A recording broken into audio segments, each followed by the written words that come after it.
Ravens are often seen and included in myths and legends. People feel differently towards ravens because of all the stories that surrounds them. Let's learn about the ravens in these myths and legends and what we can learn about how God used ravens in the Bible.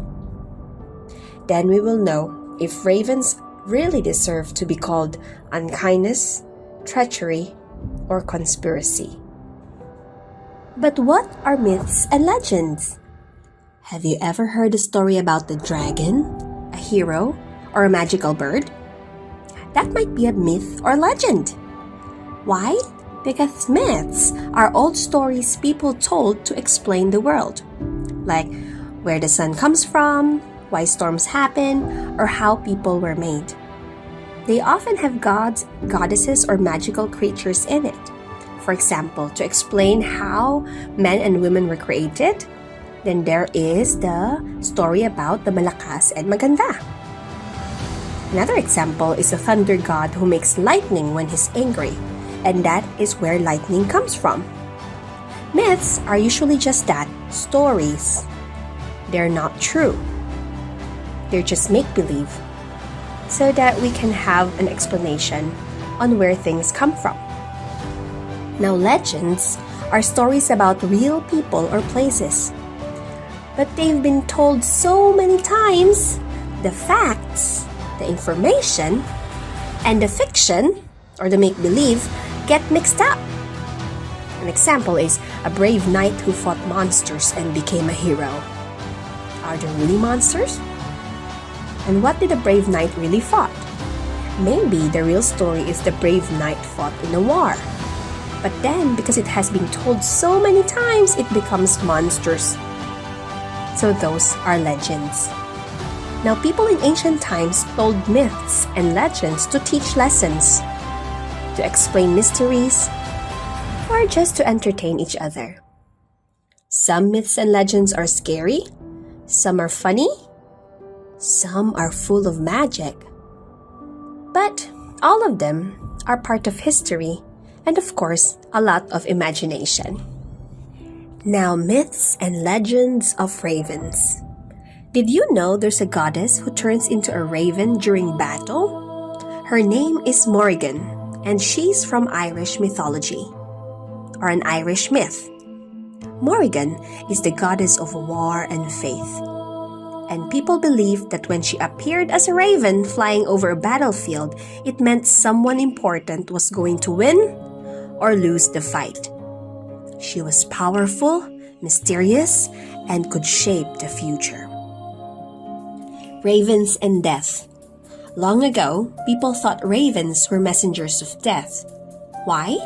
Because ravens eat dead animals, and you often see them after battles. Some legends said if a raven sat on your roof or crawled near your window, it meant bad luck or worse. That's how ravens got a spooky reputation in many myths and stories. Trickster raven. Not all ravens are scary. Some are sneaky and clever. In Native American stories, especially from the Pacific Northwest, the raven is a trickster. One story says the raven stole the sun, moon, and stars from a selfish chief and releases them into the sky, bringing light to the world.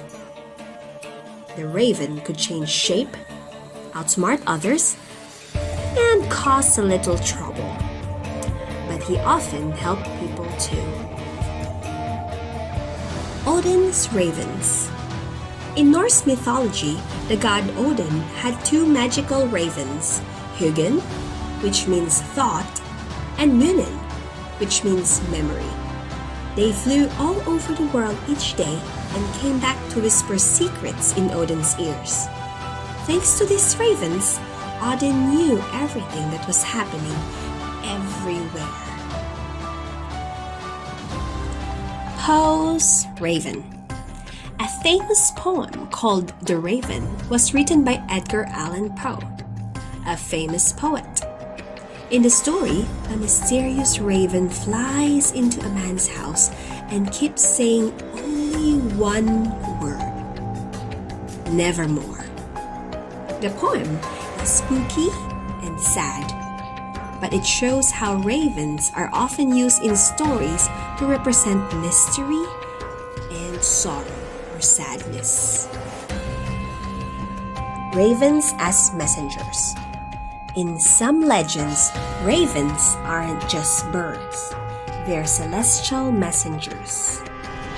People believe they carried messages from the gods or brought divine warnings. In some ancient cultures, the raven was even seen as a sacred symbol of truth, wisdom, and change. Examples of this are Odin's ravens, which brings Odin news from the mortal world.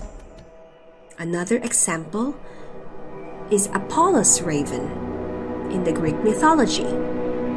In one story, Apollo, the god of prophecy, sent a white raven to watch over the one he loves. But when the raven brought back bad news, Apollo got angry and burned the raven's feathers, turning it black forever. But how about in the Bible? In the Bible, ravens are part of some amazing stories. In Noah's Ark, after the flood, Noah sent out a raven to see if the earth was dry. It flew back and forth, looking for land. This raven was the first bird sent from the ark. In Elijah's story, when the prophet Elijah was hiding in the wilderness, God sent ravens to bring him food, bread and meat, twice a day. Even wild birds helped take care of him. And in the book of Job and Psalms, the Bible says that God listens to baby ravens when they cry and gives them food. In Job 38:41, it says, "Who provides food for the raven when its young cry out to God?" And in Psalm 147 verse 9, it says, "He gives food to the animals and to the young ravens when they call." Isn't that amazing? Jesus mentions ravens too. In Luke chapter 12 verse 24, it says, "Consider the ravens. They do not sow or reap, yet God feeds them." Jesus is teaching us to trust that God will take care of us. Now we can see that in ancient myths and legends, ravens were often seen as messengers of war or goddesses in disguise. They can also be signs of death, doom, or bad luck.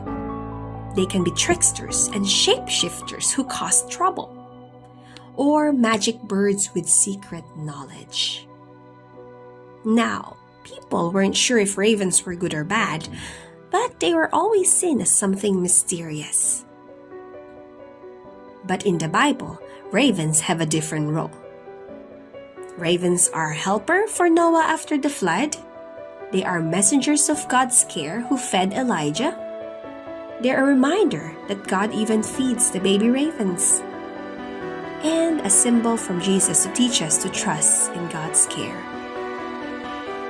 Now, even though ravens might seem wild, dark, or strange, but God used them to provide, protect, and to teach us. He showed us that He can use anything in His creation, even a raven, to show His love and care for us. The ravens aren't really dark at all. The ravens are part of God's creation, and God can use them for His plans and purposes.